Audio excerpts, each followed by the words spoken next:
Ladies and gentlemen, welcome to another episode of the Highbury Squad Evergreen Series. Now, this is a show and a series that we just love doing because we get to hear from some fantastic Arsenal fans and key informers who have been around and a part of the club for many, many moons. And this one's especially special because this fella is actually the fella that introduced Amanda and myself, and how Amanda and I became friends and started podcasting together. So without further ado, welcome to the show, Akhil Vyas. Hello. Thanks for having me. Thank you for being here. And it's really good to see you. Amanda, he looks younger. He just doesn't age. He just doesn't age. Maybe, I don't know. Maybe it's. I've had a lot more water in 2020 being at home, so maybe water's the key here. Water is. It is. I drink water all the time, nothing else. So he's very carefully positioned. Two shirts. Yeah, I was going to say that. The blue shirt's very interesting. You actually bought one with Arteta's name on the back in the day? It was a gift. It was 2012, I think. I had two of my cousins from Sydney visit, and they were here for a good 4 weeks or so. We had a family wedding, and I remember taking them to Manchester City away mid-September. And I think Arteta had a really good game because Shelny scored. It was a 1-1 game. And then they wanted to buy me a shirt kind of before they left as a bit of a thank you for the hospitality. And I think they chose Arteta, I think. I can't remember if I chose him or if they did, but I went with it. You know, I used to play a bit of seven-a-side. I used to play central midfield. So I've always liked central midfielders, but yeah. Nice. But I do, those, they rotate. So I've since sort of July time when the first lockdown ended and football, five-a-side football started again, I started playing. So those shirts are kind of on rotation. I just wear them, you know. So there's been one, I remember there was one day when somehow it's random. I've got a shirt with Gallas on the back. Don't ask. I don't know. I don't know what I was thinking. But that got to the front, and that was a little bit awkward, actually. Because, I had to explain that one a little. Wow. Well, listen, we're really happy that you've joined us, and you are somebody who's really ingrained in the community. You do a lot with, you're part of the AST. You know, you're not just a fan. You're someone who loves the club and has been around, you know, it for a very long time. Tell us where the love affair started from day one. Yeah, so, I mean, there was a bit of family influence, which I think is so common for most football fans, and people listening will probably feel the same thing. But my mum sort of grew up in kind of Southgate, sort of North London. So it was always going to be one of two teams, Arsenal or that lot down the road. And thankfully, all her family were Arsenal fans. So as I was kind of very, very young, it was kind of, when people asked me who I supported at sort of 3 or 4 years old, I would just say Arsenal in a very tiny voice. I was quite a shy kid, believe it or not. And then it was kind of like on my dad's side as well, there was a few people that supported Arsenal. So it just started from that, really. And then I kind of started to kind of go to games and I just got kind of ingrained a little bit in the club. And Ian Wright was probably one of my first heroes. I just thought there was something special about him, and his personality was really what made me love him, and then what made me love Arsenal.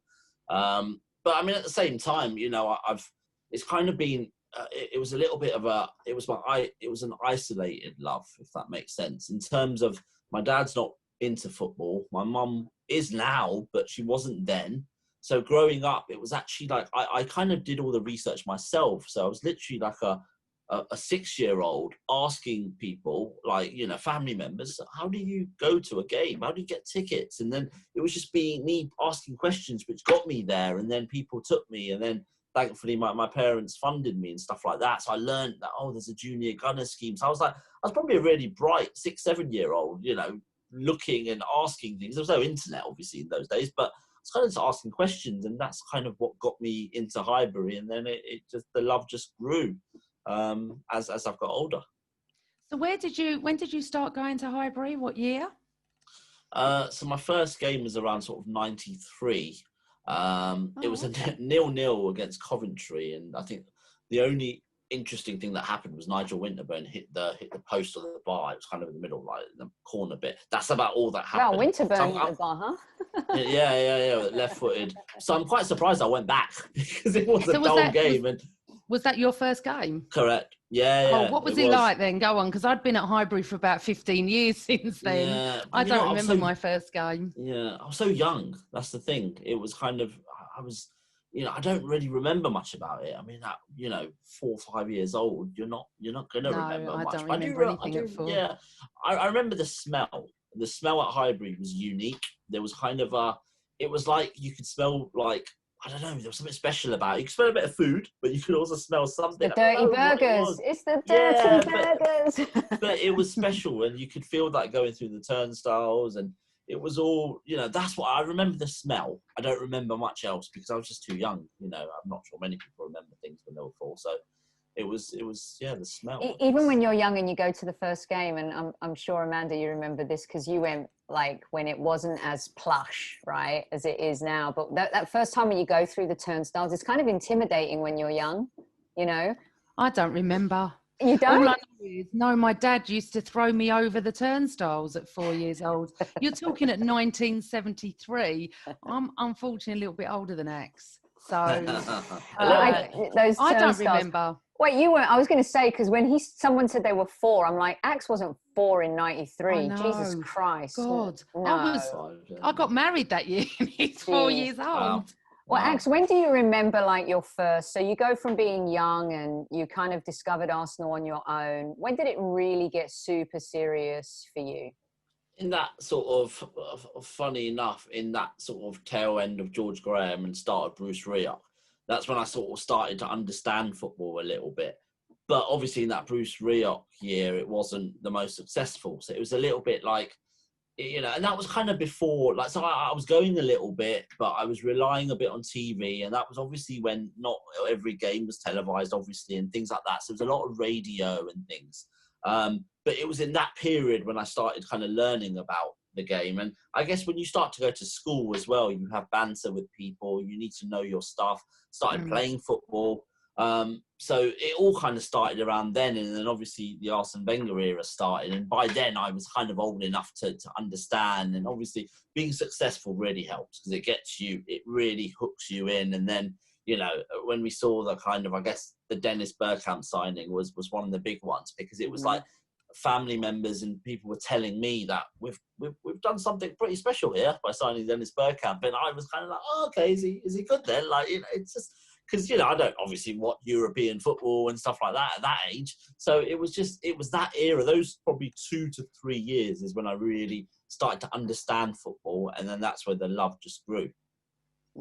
So did you go to any away games or were you just a Highburyite? So it was Highbury for the first few years. mean, I'm not the tallest now, so you can imagine how I was then. But my first was in 98 going to Old Trafford. So I was 10 years old. I still couldn't see anything. Wow. But that was the year, obviously, Mark Overmars scored. It was Arsenal's brilliant. first Premier League win at Old Trafford. It was Arsenal's first Premier League goal at Old Trafford. We hadn't scored there for the first 5-6 years of the Premier League. So it was an iconic moment. It was probably the game that Arsene Wenger announced his arrival. It was the day Sir Alex knew that there's a serious challenge here, 12 points or something behind, a couple of games in hand. But it was that. But obviously I didn't see much of the game because I couldn't see anything. But I remember just looking around when Overmars scored and it was just like, wow, this is what it's about. I remember that day. Clear as day, right? Yeah. It's like, I want more of this. When you run through. So your first manager then was virtually Wenger, wasn't it? Really? Yeah, I mean, obviously, the and that right explains at the end, a lot. maybe, but the right at the end of obviously George Graham was slight, but I was still learning the game. I couldn't. And then the Bruce Rioch season, I remember well, but obviously, it's kind of, we've all deleted it from our memory, really, apart from sort of signing Bergkamp. So, yeah, that was David Dean, really. And that was David Dean anyway.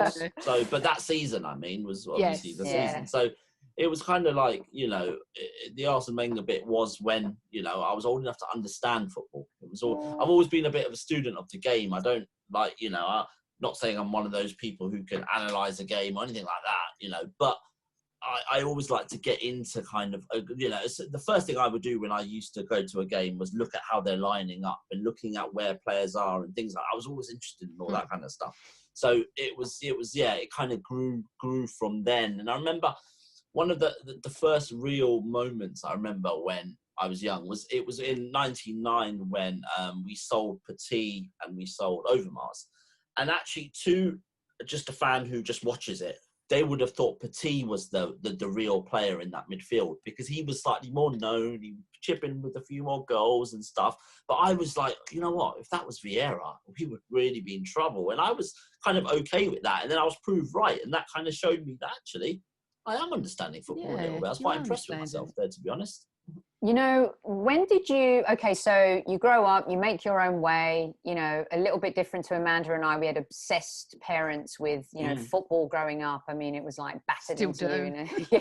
Yeah. And then you become a young man and what was your first final you went to and how did you start meeting all like the real community people, like, Amanda or, Darren and all those, like, when did that kick in for you? So in terms of finals and stuff, I was very lucky. So my first one was 98 at Wembley against Newcastle in the FA Cup. Because by then, 98, I was going pretty regularly. So I got all those kind of 2000 cup finals, which happened virtually every year, didn't they, in the FA Cup? It was obviously the trip to Cardiff. So the cup finals, I've been very lucky, and I've seen lots. Absolutely lots.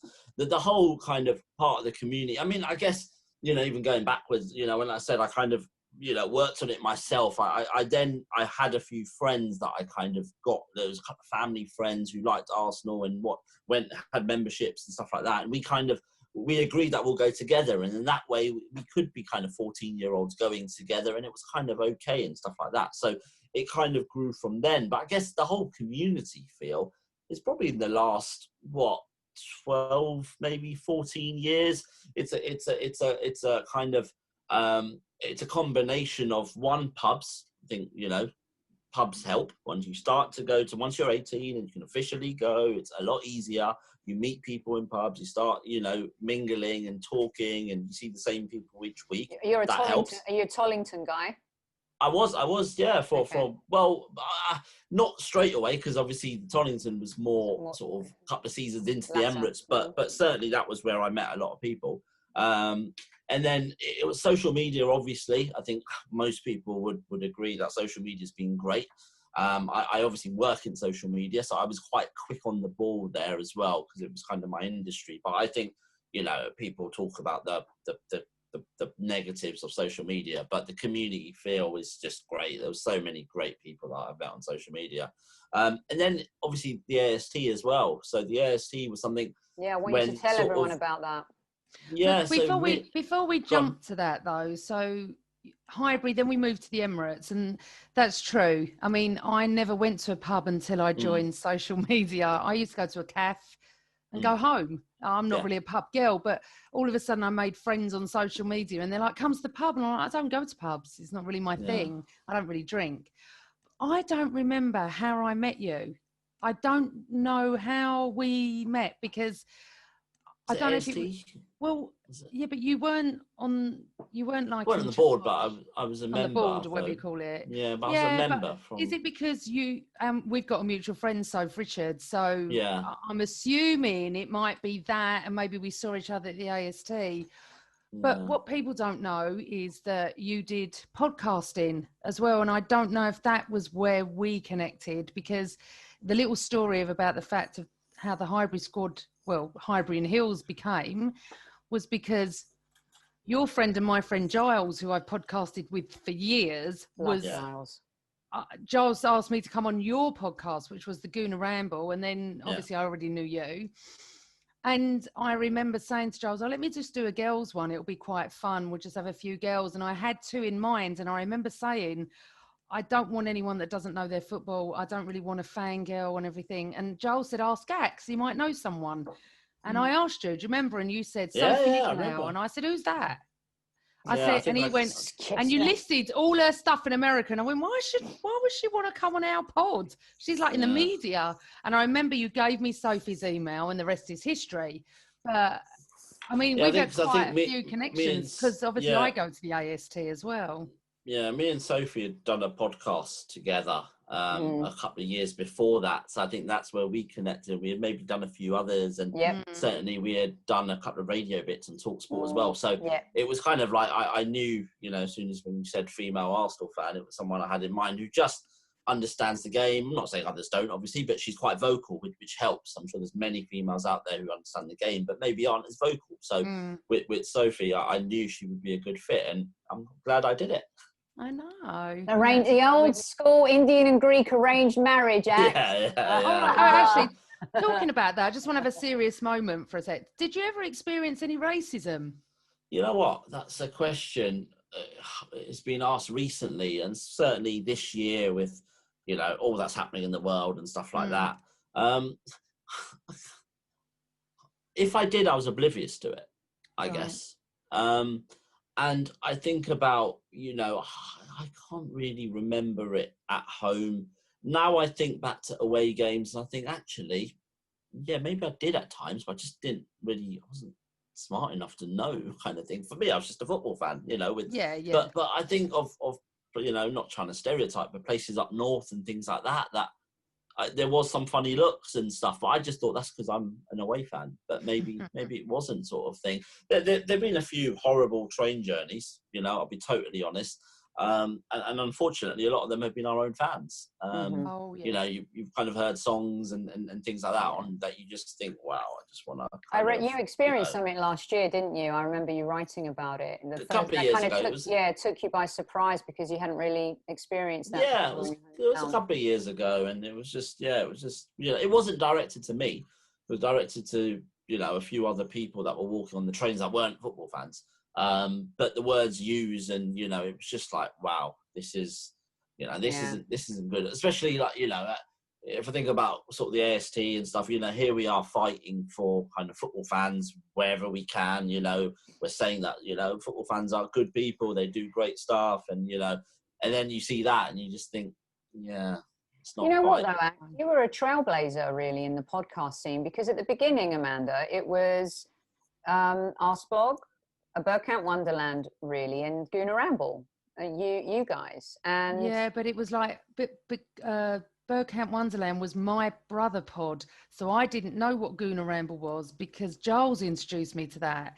So I think we were all around at the same time, but it wasn't as big as it is now. No, but he was they were one of the first to really kind of delve into this and what it was and what it could be, and it came, didn't it? Come it was mostly from Giles. Something?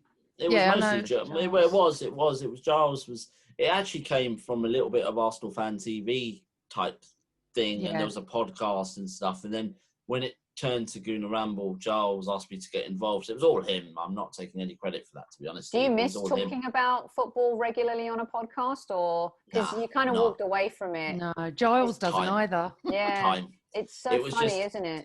I couldn't commit to that, and the AST takes up 10-20 hours a week. Tell us about the AST. Tell us what that means, especially for the younger fans. I don't think they understand what it means and what it means to us as fans as well. Yeah, so the AST was formed in about 2003, and I, again, being that sort of intuitive sort of person, I wanted to. I kind of heard about fan groups and things, and I wanted to research. In 2004, I actually looked them up and stuff, and that was before internet, really. If you think about Twitter, it launched in 2006, so there wasn't even Twitter around then. Facebook had just launched, but it wasn't even big in the UK. So it was all just kind of Google searches or Yahoo searches as it was then. And I kind of just saw, and I joined up as a member. I thought it's not very expensive. That'd be good. Let's just see what it's about. Learned a lot. Spent 2 or 3 years just learning. And they're, the kind of the board members at the time were the founding members. One was a lawyer, one was an accountant, they're all professional people. And when one of them was talking about how the Arsenal accounts look, you sort of listen because you think, well, he does it day to day. So, and he's working in a big bank somewhere as an exec. And you think, I respect that. Same with the lawyer. And that was obviously the whole takeover stuff, and it was all that was happening. If you think about what happened at Arsenal from 2005 till about 2008-9, you know, David Dein leaving, Stan Kroenke coming in, KSC coming in at the start, Usmanov in as red and white, David Dein then supporting Usmanov. It was all happening, and to understand really what was happening, you needed someone who knows what they're talking about to actually explain that to you. And then I kind of started learning about the commercials and stuff like that. So for me, it was just an education. It wasn't then, it was like, okay, on the field stuff, great. I got that when I was sort of from about 5 years old to about 12 years old. I started understanding where a number 10 should play, and where what you know, how a right back and a right mid play together. I learned all that. Then it was the next stage. It was like, okay, now how does a football club actually run? What does, you know, we're moving from Highbury to the Emirates. Well, why are we moving? You know, I can talk about it all day now. You know, people say, was it worth it? Well, you can argue yes or no, but I'll tell you what, 400 million of turnover at the Emirates, we need that. If we weren't getting that, we were getting what we were at Highbury. I know at the moment we're not doing well, but it would be a real struggle. Believe me, our wage bill would be, you know, very, very small. So I kind of learned all about that. So the AST is a group of kind of volunteers that are fans that basically try and represent fans. And that's what I started to learn quite quickly. So I got kind of, you know, like Amanda, I was going to meetings and things like that, and then got invited to be a part of it a little bit more. And I've always been one of those that I think, you know, there isn't sort of many Asians in football in terms of players. The whole fan thing as well. And you get quite a lot of Asians going to watch football, but I don't see them in influential positions. So I looked at this as something I really want to do for myself, and kind of represent. So that's kind of why I joined the AST board. So, and now we've totally grown. So, you know, we work with the Premier League, we work with Arsenal, we work with, you know, all other supporter clubs on things like ticket pricing, on initiatives, mostly off the field stuff. You know, all the campaigns around safe standing and all that. You know, the AST's been, I would say, at the forefront of it all, up to recently, and all the ticketing arrangements, the ballots, all that kind of stuff. You know, we've been having regular meetings with Arsenal on that, because we feel we want to represent fans. We don't do it, you know, for anything else. We don't get paid for it. Yeah, it's non-profit. How can fans get involved if they want to? Where can they find? Well, I can tell you that. They can go on arsenaltrust.org, and all the information's there. It's about 20 quid a year. We send regular newsletters. So I mean, we sent one a few hours ago about the Arsenal supporter forum, fans forum. That was on a few nights ago, where we spoke to Vinay Venkatesan. Yeah, I was going to ask you about that, Axe. Was it just you and So no, there's a few people. So there's other representations from other supporter clubs because we weren't asked to go on, were we? Members of the AST, we couldn't go on. No. But normally when they're one from. Yeah, when they're held at the Emirates, this is what I was going to say about the AST. It's fantastic. I've been going, 6 years, I think, maybe. I don't know, 5-6 years. I really enjoyed those Monday nights once a month at wherever it was held in London. Holborn, yeah. So I mean, in terms of benefits, in terms of benefits for people getting involved, you know, you get regular sort of news that you may not. It's not the traditional news, so you're not going to see that everywhere. I mean, we get journalists normally asking us, what was that newsletter about? Can you brief us so we can write a story on it, not the other way around. Some of the guests that you have were brilliant. I loved it, especially meeting Lee Dixon and everybody. It was great. So face-to-face events, obviously before COVID. We're now doing virtual events, so we've had lots and lots of good guests from across football this year. So yeah, I think for 20 quid, I certainly think it's worth it. You know, I love it. I think it's great. It's a bit of a community as well. And also, I mean, one of the events that we often got, a Christmas event, we got a summer event. We'd go to the Emirates. We when Emery joined, we were there when Emery joined. Do you remember that night? He came out on stage and did his whole I miss speech. Unaya. Yeah, and then obviously I met Raul that night when I posted that picture, and it was mental. And I told him to sign someone, and I think people actually thought that I thought he was going to sign someone because I told him to, but it was a bit of a joke that actually went a bit wrong.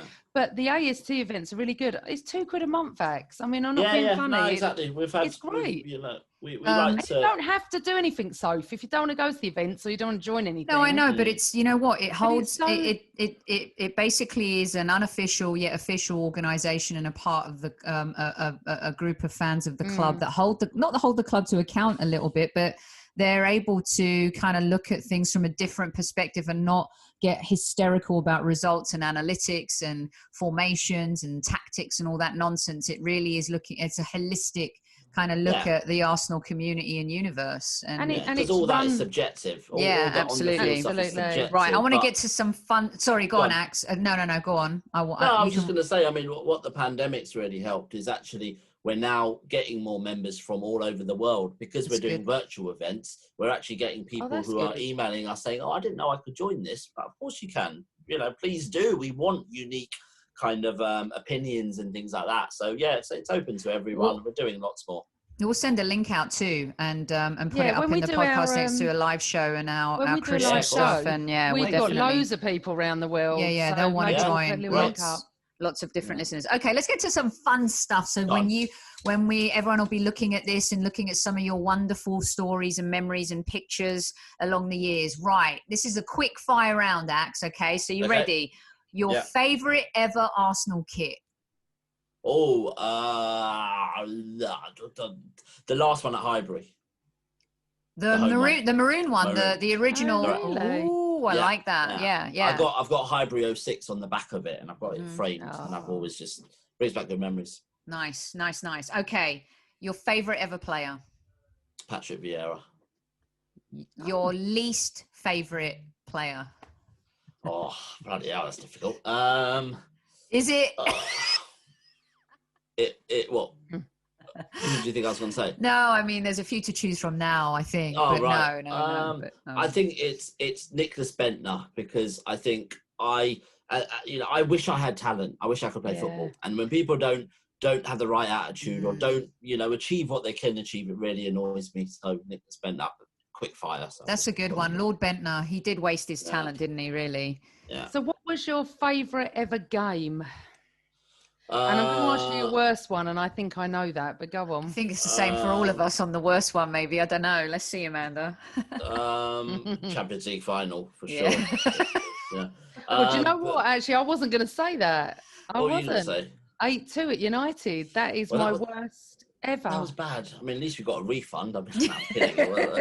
I wasn't there, thank God. I was.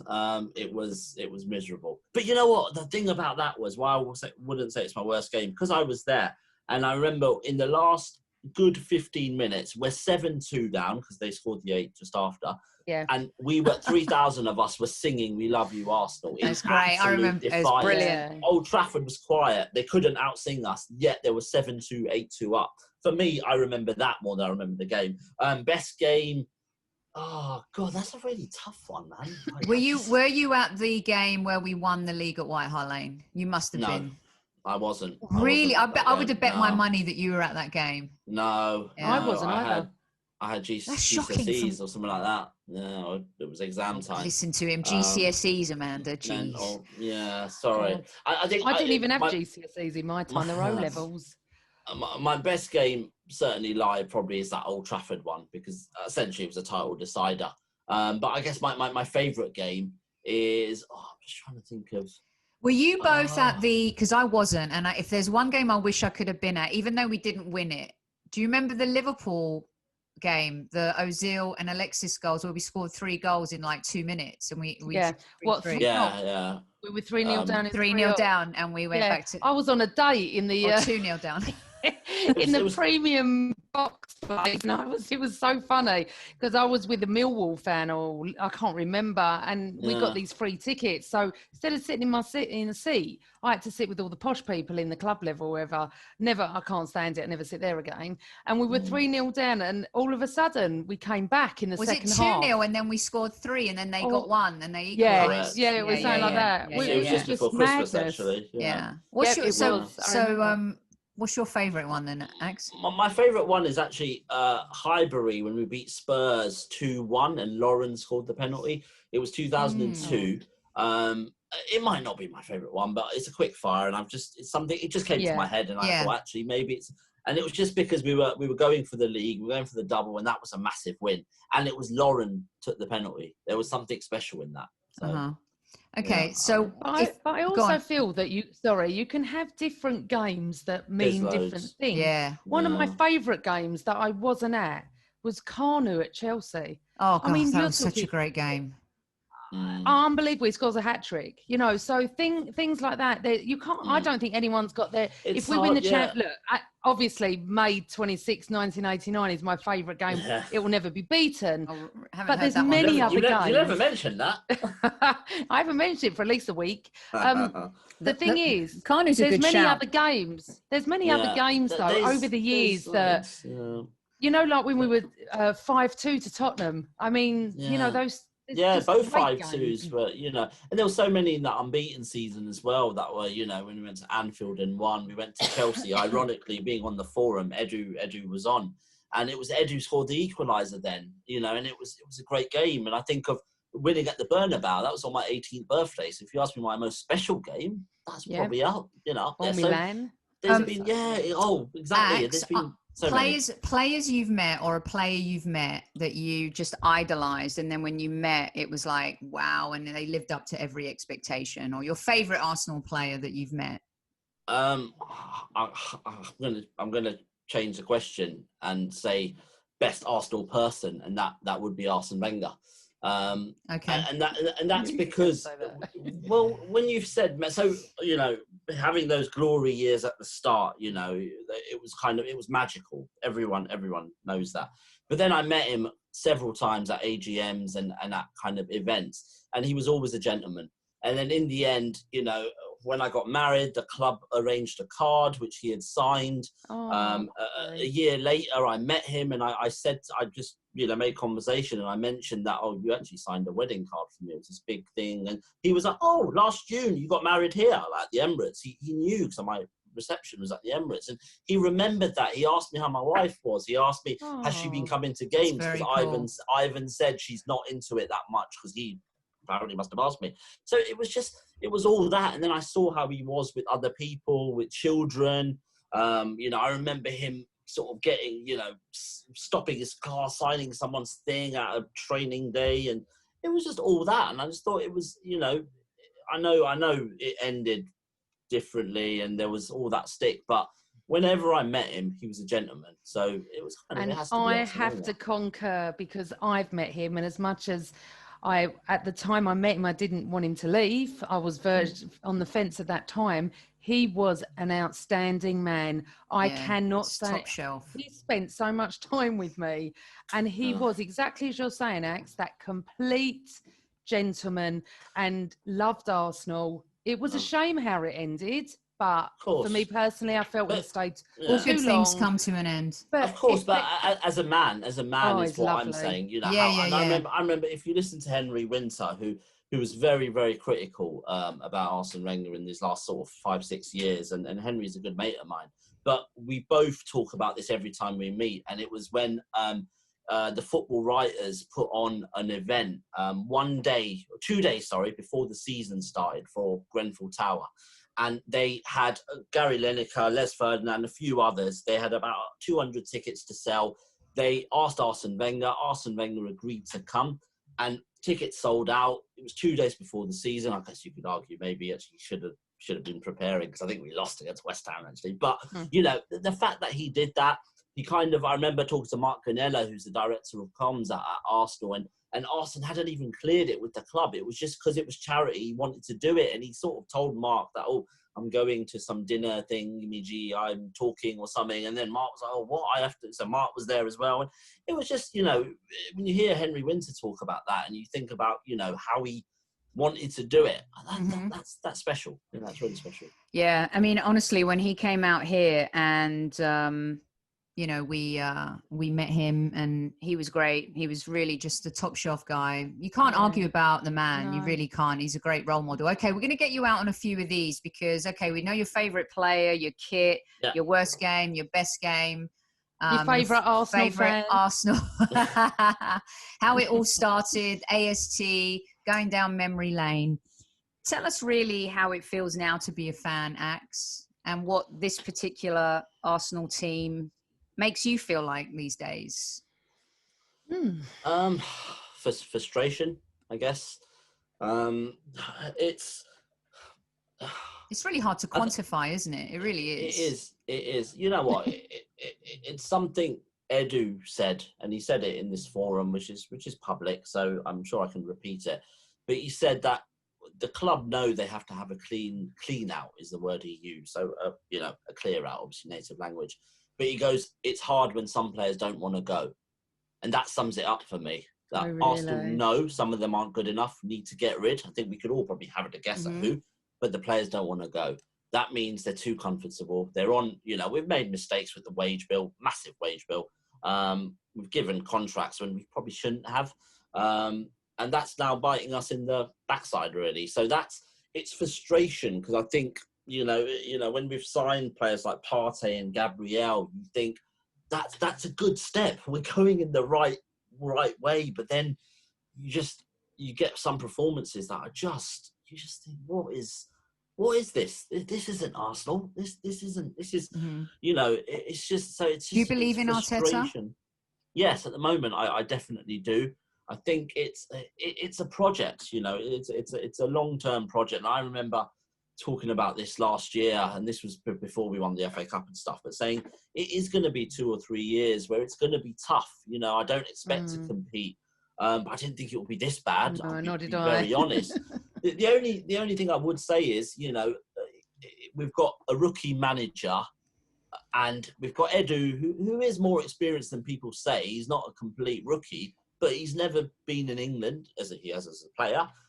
You've got obviously Vinay, who's a really good guy in terms of I liked him when I met him too. Fan engagement, and he understands fans are important, and but at the same time, he's the CEO for the first time, so you've got a lot of, in my opinion, inexperience there that you just feel, is Mikel in the right? Has he got the right environment? And I don't know. Arsenal say he has. They say he's got 2 very experienced assistant managers.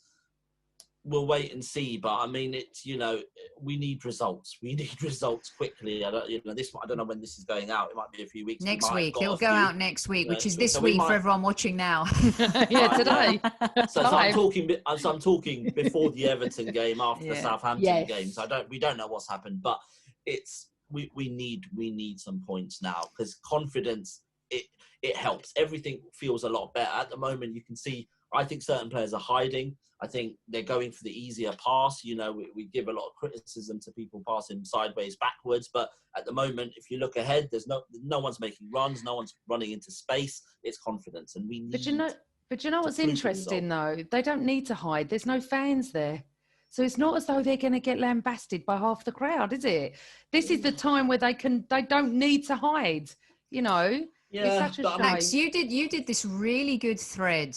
Maybe it was a month ago, and it was quite long. And I actually would like it to put it up as a link, because the way you encapsulated and it was before we even got into 15th spot. It was a few games before. Do you know which thread I'm talking about? I think that was a bit longer. I think that's the one I was talking about, where I talked about player recruitment needs to be good, contract management needs to be good. It's not just It was a little while ago, actually. But it was good though, because it holds. It's evergreen in itself in terms of what you're saying and what we've been dealing with as a club. It's because see, one thing I was pleased about was obviously the signings of Gabriel and Partey, and I can explain why.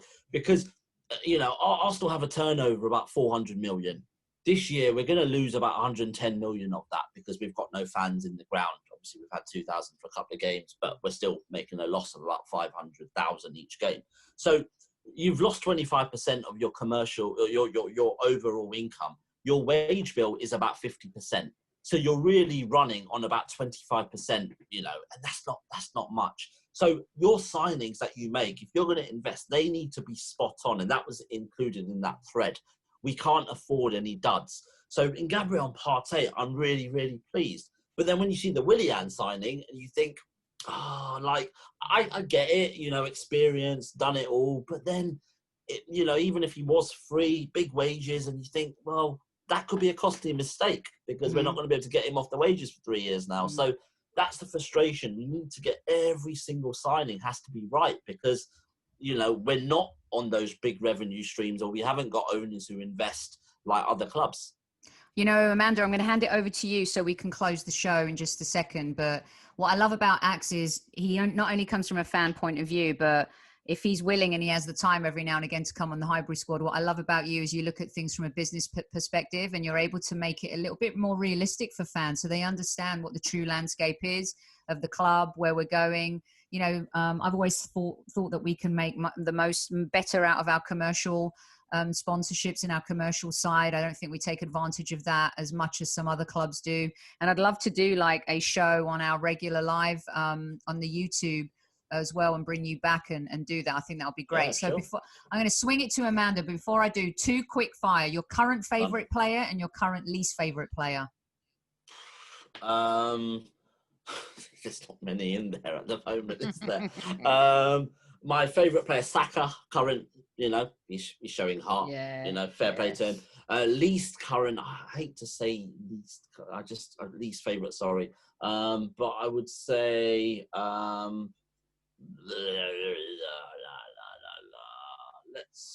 feel harsh saying it, but someone like Kolasinac, because that whole That's thing mine about... too, yeah. Well, the whole thing about players, we know players, we need to have a clean out, but some don't want to go.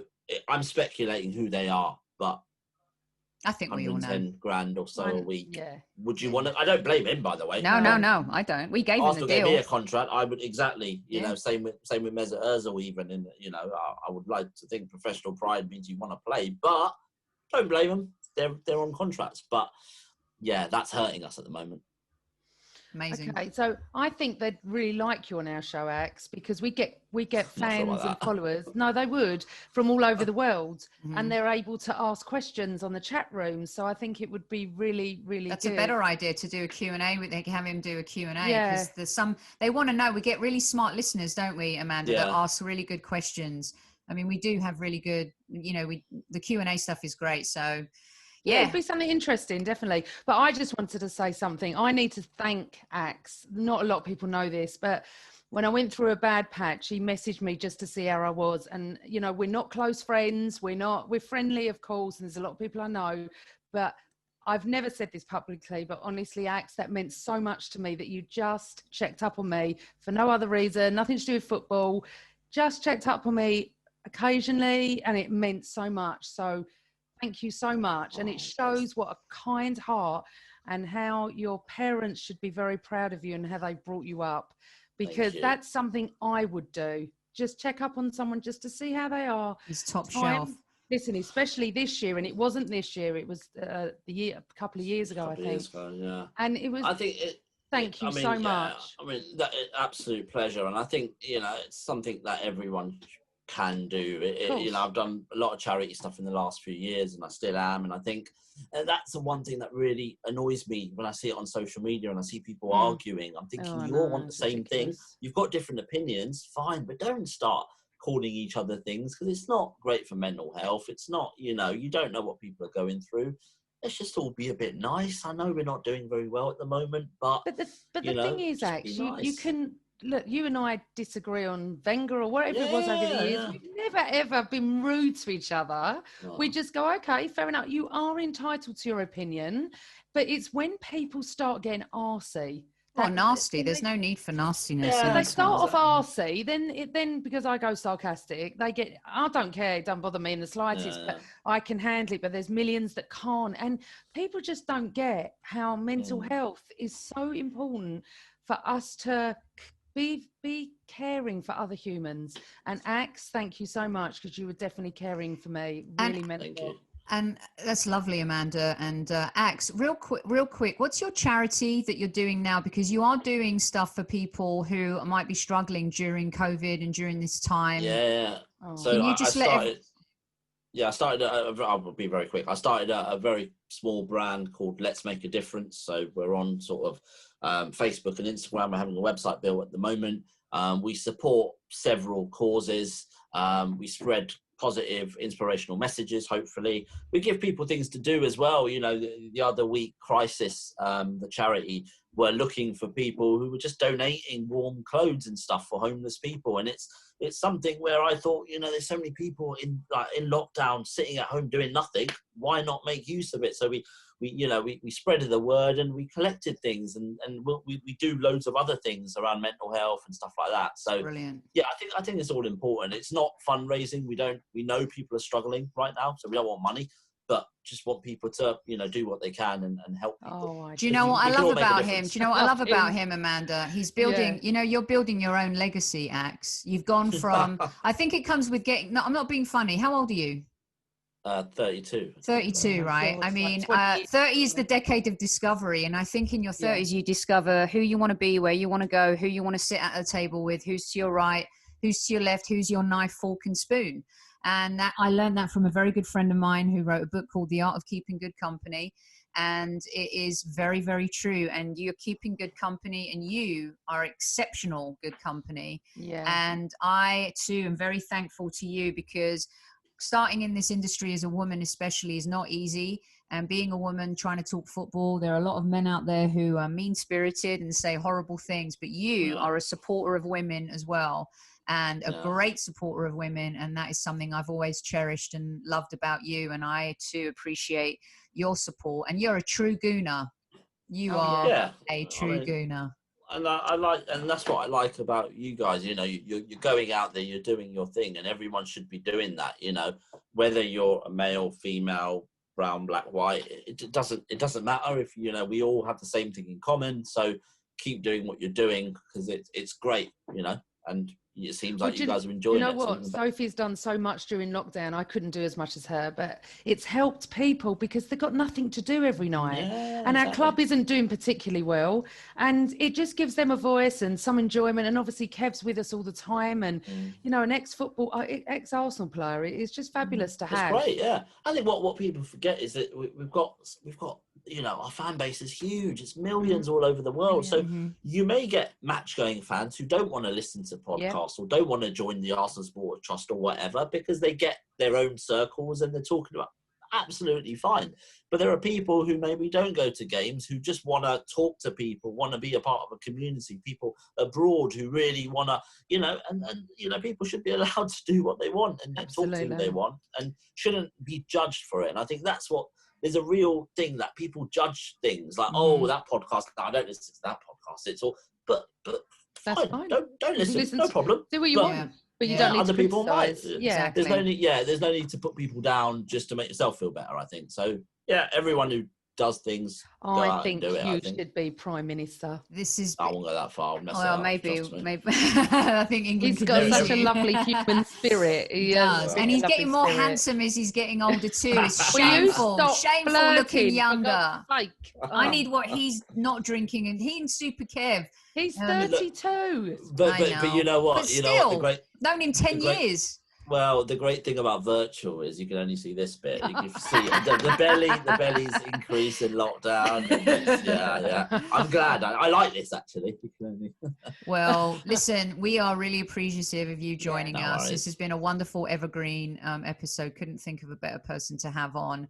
And we hope everyone has enjoyed it too. Let them know where they can find you on Twitter, and also just give everyone your web and your charity stuff and the AST stuff once more. Course, so it's 10 Akhil on Twitter and Instagram. ArsenalTrust.org is our website, or on Twitter we're AST_Arsenal, I think. But if you search Arsenal Sports Trust, you'll find us. And then Let's Make a Difference on Facebook, and Let's Make a Difference on Instagram as well. And as I said, we're having a website built. Okay, that's wonderful. And we're going to have Axe back on the regular live YouTube show to talk a little bit more about the business side of Arsenal as well. So once again, thank you. We wish you and your family happy holidays. Stay safe. We hope wifey's doing good too. And thanks once again for joining us. We appreciate it. Yeah, you guys too. Have a Merry Christmas and obviously a Happy New Year, but up the Arsenal. Always. Always.